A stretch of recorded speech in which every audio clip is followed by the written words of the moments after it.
natin ang paggawad naman para sa pinakapasadong dokumentaryong pampelikula. Tinatawagan po sina Dr. Ernesto Carandang ng De La Salle University, tagapangulo ng Pampelikulang Review ng Pasado, at Dr. Maria Elma Cordero ng NCC Kalihim Pasado, Lupong Tagapag-ingat.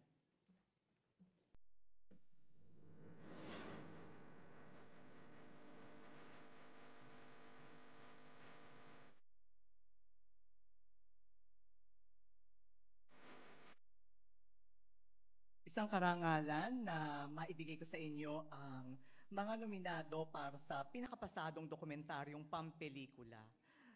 Bagaman nais ko munang ibigay ang kanyang description. No? So, ito ay ang tanda ng pagiging sensitibo ng manlilikha sa mga kaganapan, usaping panlipunan at mga kawili-wiling paksang kultural na nararapat na maitampok bilang dokumentaryo.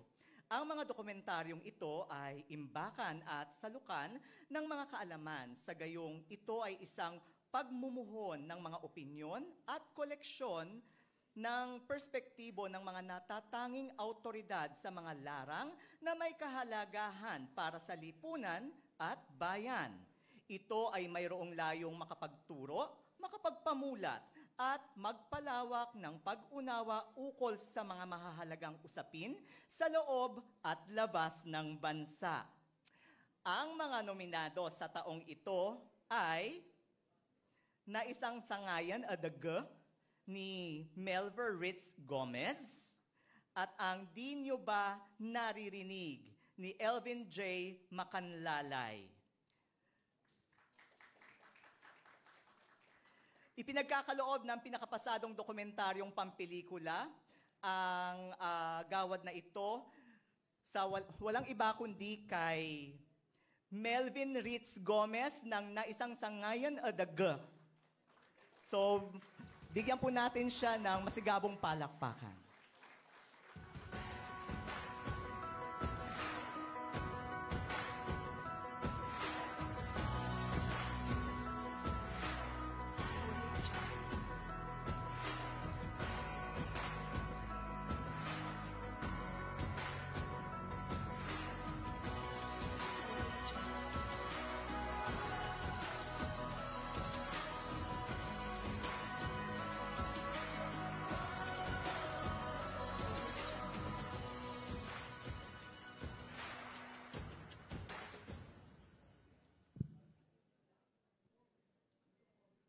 Ndimbag arabi ikada tayo amin. Maraming salamat po sa bumubuo ng Gawad Pasado, pampelikulang samahan ng mga daluguro. Isang karangalan po ang makatanggap ng ganitong klaseng award.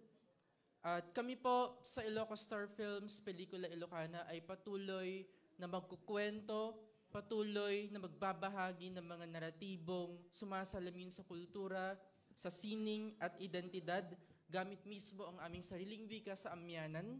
Sa susunod na buwan ng Oktubre, ay siyang ika-10 taon ng Ilocos Star Films. At bilang isang writer, bilang isang filmmaker mula mismo sa rehiyon, isang karangalan po na makareceive ng award na kalinya po yung mga mainstream films natin. Sa lahat ng naging parte po ng Ilocos Star Films, Pelikula Ilocana, I share this award. And of course, isang shout out po kay Sir Ricky Lee, our National Artist for Film and Broadcast Arts, sa inspirasyon, sa motibasyon, at sa pagbibigay ng kaalaman at pag-share ng knowledge niya when it comes to script writing sa aming Batch 24 po sa script writing workshop. Para ti panangitan dudo iti kultura kan tradisyon babaen ti pelikula Ilocana. Muli, agbyag Gawad Pasado, mabuhay po ang pelikulang Pilipino, mabuhay ang original films.